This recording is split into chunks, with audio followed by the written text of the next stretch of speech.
السلام عليكم ورحمة الله وبركاته. الحمد لله رب العالمين، والصلاة والسلام على نبينا محمد وعلى آله وصحبه أجمعين.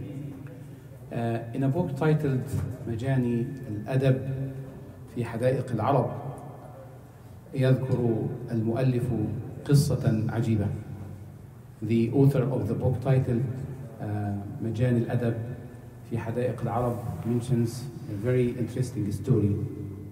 هذه القصة, this story, he says, there was a very successful businessman in Baghdad, and he was very wealthy, very successful, and he has only one child, one son. So in the past, those merchants, those businessmen, they used to train their kids how to be successful like them. So as soon as his son grows up, so he had assigned him a responsibility to lead, to go on a trip, business trip. And he had given him a kind of a ship and a crew, like a team of people to work with him and to follow his instructions. And he made him the leader of this ship. So he said that they sailed for 9 days. Everything was perfectly fine, there was no problem. And on the 9th day, there was a strong wind that came, and the waves became so high, they could not resist it, and the ship was wrecked, destroyed completely. All the people with this young man drowned and died, except him. He had he got hold of the flank of the ship, and the waves led him all the way to the shore, to one of the islands. And in this island, said by the time he reaches that place, barely he had any clothes on him. Everything was torn out, had nothing. Until he reaches this island, and he fainted. He was like really unconscious. And as soon as he retained his consciousness, then here like a group of people coming with like celebrating and singing and having the drums, and they are coming towards him. And they took him, they gave him the best clothes, and they made him their king without knowing the person. They made him their king, they appointed him, and they gave him all kinds of leadership, all kinds of authorities, everything. So he was in charge. Soldiers, people, retinues, everything around him, and they put him on the throne. And he was just like shocked. What is going on? And the day was over, like with the celebration and everything, and everyone was leaving with the exception of an old wise man that was sitting also with them. So that person asked that wise man to wait. Don't leave, I want to ask you something. So everyone left, and this wise man was there. So he asked him, what's going on? Why these people didn't know me? I'm a stranger. I was just barely saved, and then they just took me and made me their king. And he said to him, yeah, every 3 years we have this kind of tradition that whenever a man came to this island, we take him and we make him our king. And after 3 years, the people will come and they will send 4 soldiers to drag this king from his feet, from his throne, and to take him in a boat and to take him to a deserted island in which there is no water, no food, basically no life, until he dies of starvation, and that's it. And he said, they're going to do this to me? He said, yes. After 3 years, they will do this to you. So he said, what's your advice? He said, you have all the power. and you have everything in your hand. So you can actually give your commands to me. I can do whatever you want. I can take the soldiers and I can go to this island, this deserted island. I dig wells of water for you.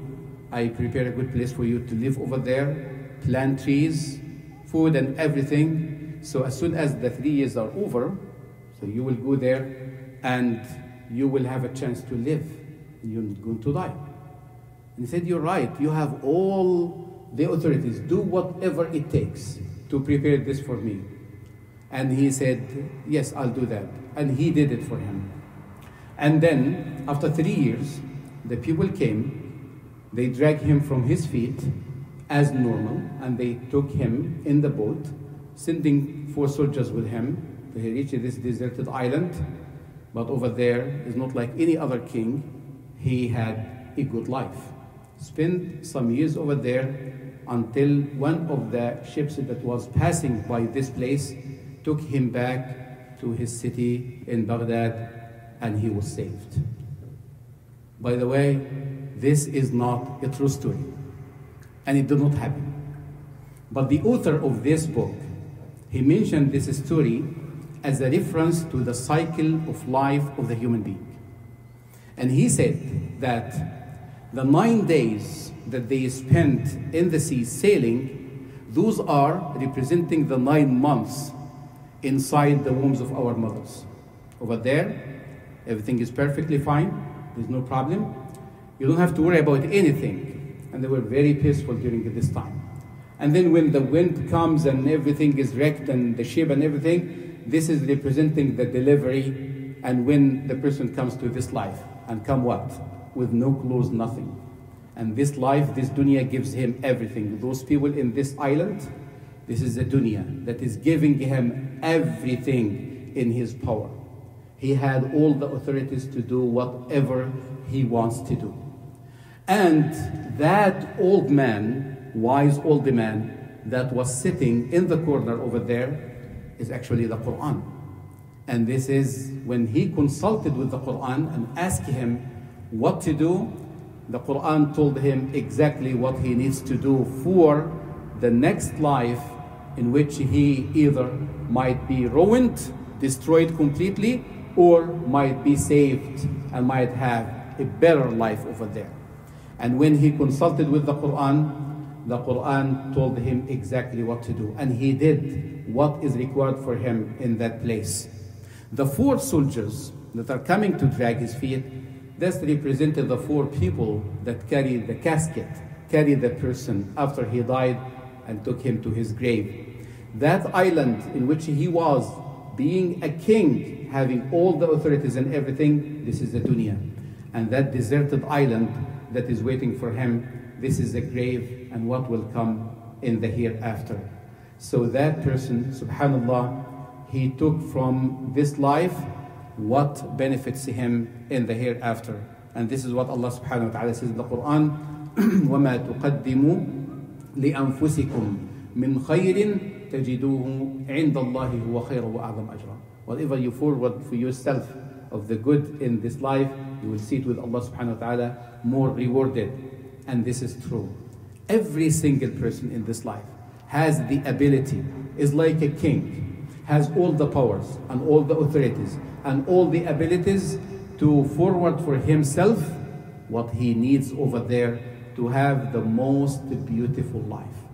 Otherwise, if he misuses or abuses his power and his leadership and his authority and does not benefit from it, then he will not have that life over there. Will be like those who preceded him with no idea about what's going to happen over there.